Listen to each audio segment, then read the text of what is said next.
अच्छा भाई, मेरे पास सर एक वीडियो आया, मैंने देखा उसके अंदर केरला से एक एमपी है। उन्होंने, बीजेपी के एमपी एक्चुअली है, उन्होंने एक वीडियो, उन्होंने संसद के अंदर अपना एक जो कहते हैं ना आर्टिफिशियल पैर, उसको पार्लियामेंट की टेबल पे रखा और बोला कि ये है सीपीएम की करतूत। किस तरीके से सीपीएम के वजह से पूरे केरला में कम्युनल वायलेंस हमेशा से होती आ रही है। 1994 में उनके साथ ये हादसा हुआ था।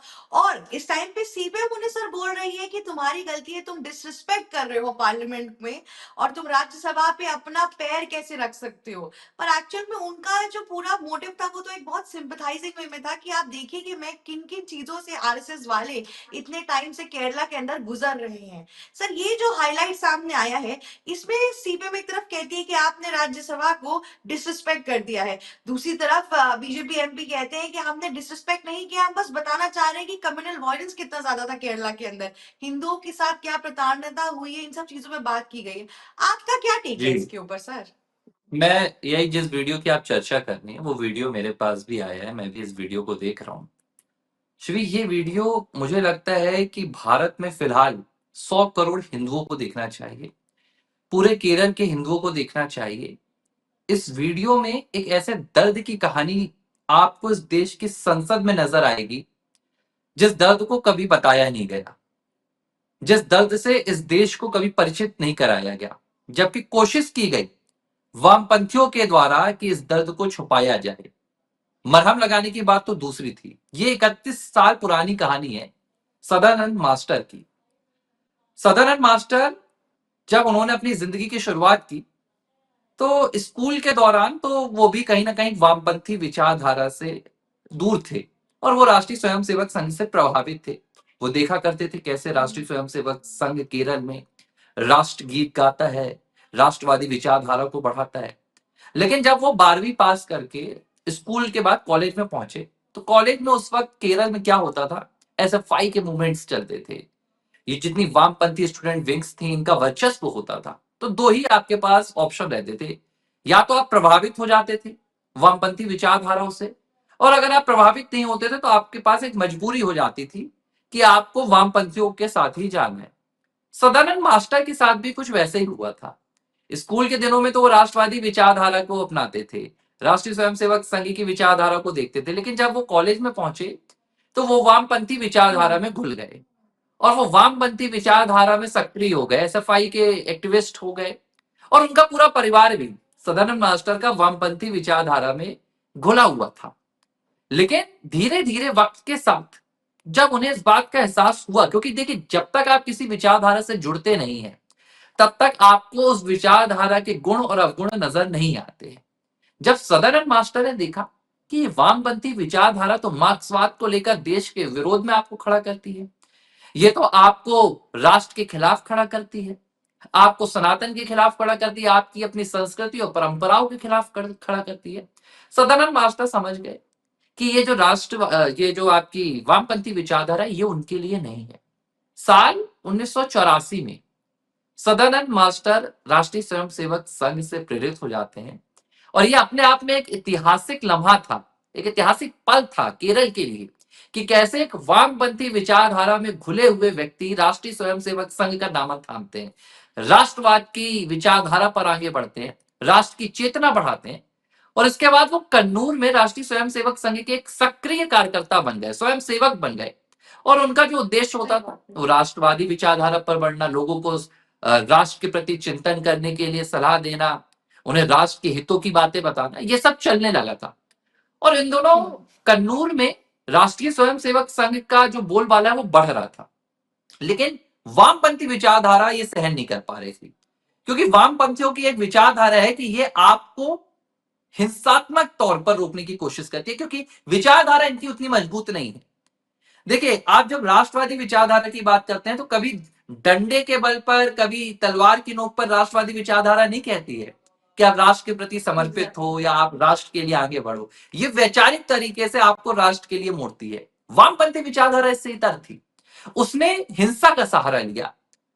सदानंद मास्टर चूंकि एक शिक्षक थे तो उनका शिक्षा जगत में भी अच्छा रुतबा होता था, लोग उनकी विचारधारा से प्रभावित होते थे। वामपंथियों को यह रास नहीं आया 1994 की एक रात जब सदानंद मास्टर कन्नूर में राष्ट्रीय स्वयंसेवक संघ की अपनी शाखा से वापस लौट रहे थे, उन्हें रास्ते में वामपंथी गुंडों ने घेर लिया, उन पर हमला कर दिया गया। मुझे लगता है हर किसी को यह कहानी पता होनी चाहिए। उनके साथ जबरदस्त तरीके से बेरहमी से पिटाई की गई, लेकिन इतने में भी वामपंथियों का मन नहीं भरा। उन्होंने क्या किया? उन्होंने सदानंद मास्टर के कुल्हाड़ी से बीच रास्ते पर दोनों पैर काट दिए और सदानंद मास्टर को कोई बचाने ना आ सके, सदानंद मास्टर की कोई सहायता ना कर सके। वहां पर एक धमाका किया गया कि अगर कोई सदानंद मास्टर को बचाने आएगा तो वो भी नहीं बच पाएगा। इस तरह सदानंद मास्टर को इन्होंने किस बात की सजा दी? इस बात की सजा नहीं दी कि उन्होंने कोई हिंसात्मक रवैया अपनाया था, उन्होंने वामपंथियों के खिलाफ कोई बीड़ा खोल दिया था, उन्होंने कोई हमले कर दिए थे। उन्होंने सिर्फ एक विचारधारा बदल दी थी। और उस वक्त वामपंथी गरज गरज कर कहते थे कि ये जो सदानंद मास्टर है ना, ये उदाहरण है कि अगर आप वामपंथी विचारधारा नहीं अपनाओगे तो आपके पैर काट दिए जाएंगे। बीते दिन क्या हुआ? इसी बात का जिक्र जब हमारे सदानंद मास्टर संसद में कर रहे थे, राज्यसभा में, तो जो उनके कृत्रिम अंग हैं, जो पैर हैं, क्योंकि वामपंथियों ने तो उन्हें इस सहारे कर दिया था कि वो कभी अपने पैर पर खड़े ना हो सके, लेकिन सदानंद मास्टर हमेशा से अन्याय के खिलाफ लड़ते थे, अन्याय के खिलाफ विचारधारा से खड़े होते थे। उन्होंने हार नहीं मानी, कृत्रिम अंगों के सहारे उन्होंने चलने की शुरुआत की। राज्यसभा पहुंचे हैं, राष्ट्रपति ने उन्हें मनोनीत किया था अभी 2025 में जुलाई के महीने में। तो उनमें से एक नाम सदानंद मास्टर का भी था और ये उनका पहला भाषण था राज्यसभा में।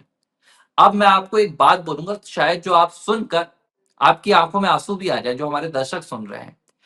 सदानंद मास्टर को इस बात का दुख नहीं है कि उनके साथ वामपंथियों ने क्या किया। सदानंद मास्टर को आज इस बात का दुख नहीं है कि उनके दोनों पैर इन वामपंथियों ने सिर्फ इसलिए काट दिए क्योंकि उन्होंने वामपंथी विचारधारा छोड़ दी थी।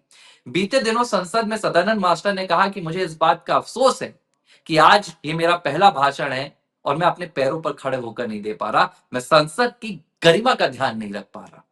ये होती है राष्ट्रवादी विचारधारा, ये होती है राष्ट्र के प्रति आपके समर्पण की भावना जो सदानंद मास्टर ने दिखाई। और मैं आपको एक बात और बताऊंगा, जो उन्होंने बीते दिन जब अपनी पूरी भाषण की स्पीच दी उन्होंने संसद में, तो एक और उन्होंने बात बताई जो उनके लोगों ने बताई कि जब सदानंद मास्टर को 400 किलोमीटर दूर कोच्चि के अस्पताल में ले जाया जा रहा था, वहां से जहां से उनके ऊपर हमला किया था, तो वो थोड़ा सा बेसुध हो गए थे। जाहिर सी बात है, जिसके ऊपर इतना बड़ा हमला हुआ और जिसके पैर काट दिए हुए, लेकिन वो जिनकी गोद पर बैठे हुए थे वो कन्नूर के संघ के प्रमुख थे, जिला प्रमुख थे।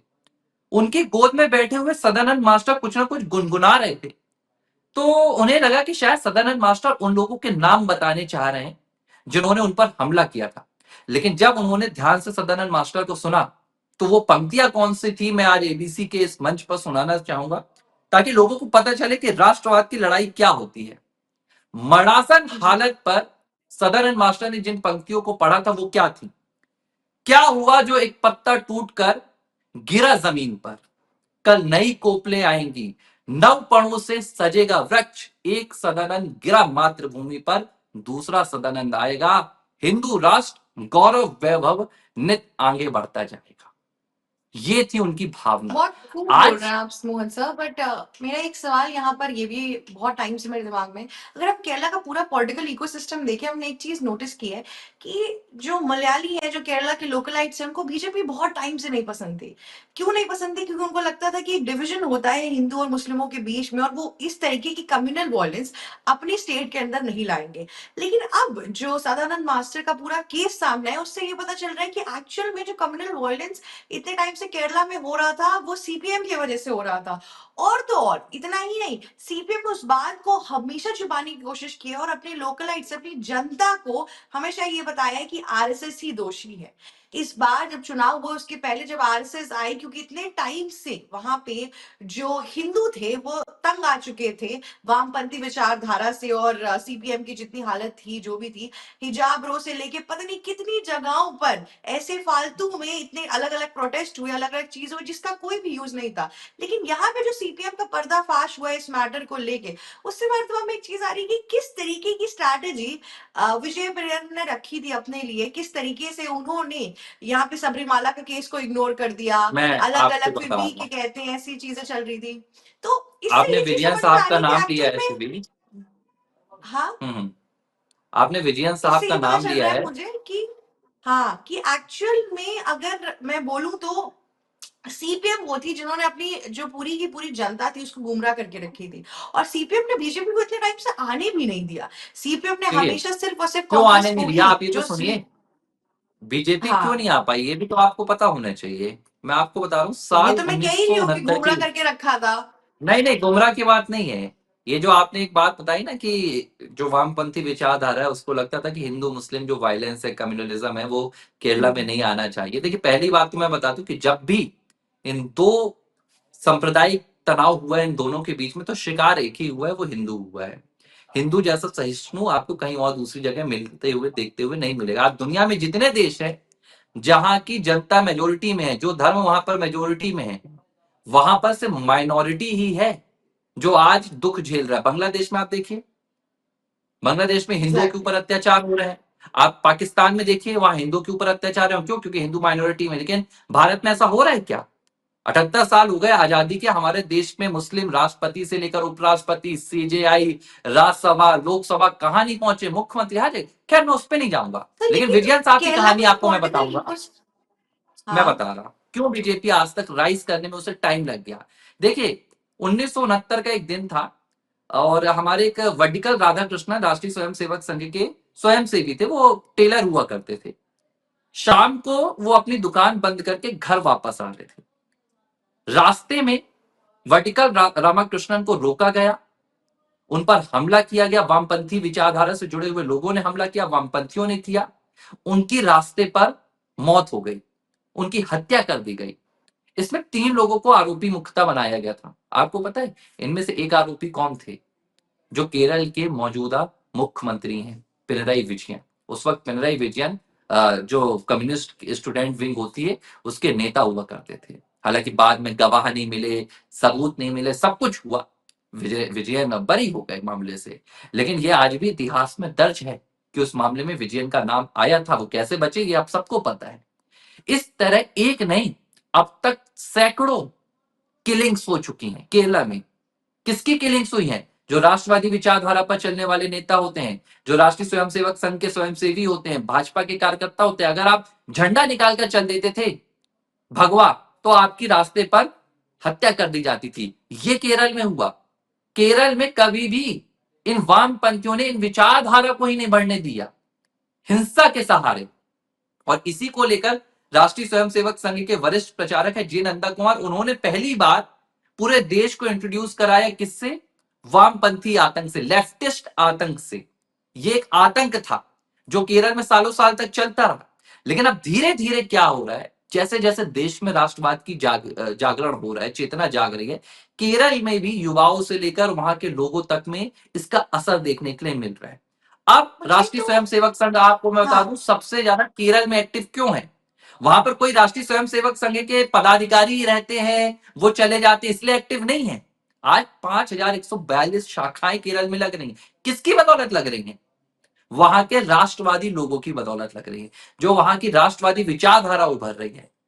तो ये आज बदलाव आ रहा है। तो बीते दिन संसद में क्या हुआ, जब उन्होंने अपने कृत्रिम पैर, कृत्रिम अंग सामने रख दिए, तो जो आपके कम्युनिस्ट पार्टी के सांसद हैं, उनका क्या नाम है, ब्रिटास, जॉन ब्रिटास, उन्हें इस बात पर आपत्ति हो गई कि संसद की पटल पर ये कृत्रिम पैर क्यों रखे जा रहे हैं। असल में वो हिल गए, वो दहल गए कि कैसे आज पूरा भारत वामपंथियों के आतंक को लाइव टीवी पे देख रहा है। कैसे सदानंद मास्टर की वो कहानी जो सालों तक छिपी रही, आज वो पूरे देश के सामने आ रही है, और इस पर वो आपत्ति जताने लगे। तब सदानंद मास्टर ने कहा कि लोकतंत्र है भाई साहब, पता चलना चाहिए ना कि मेरे साथ वामपंथियों ने क्या किया। आप थोड़ा सा फर्ज कीजिए, यही चीज अगर दूसरी तरफ बैठे हुए किसी सांसद के साथ होती, यही चीज अगर किसी दूसरे के पैर कटे होते कांग्रेस पार्टी में या दूसरी पार्टी में, तो आज क्या देश में एग्जैक्टली। इतनी ही शांति होती संसद में ऐसी तस्वीर देखकर? नहीं, लेकिन मुझे तो हैरानी हो रही है, हम सब चर्चा कर रहे हैं संसद में, और जो लड़ाई हुई, राहुल गांधी ने क्या कहा,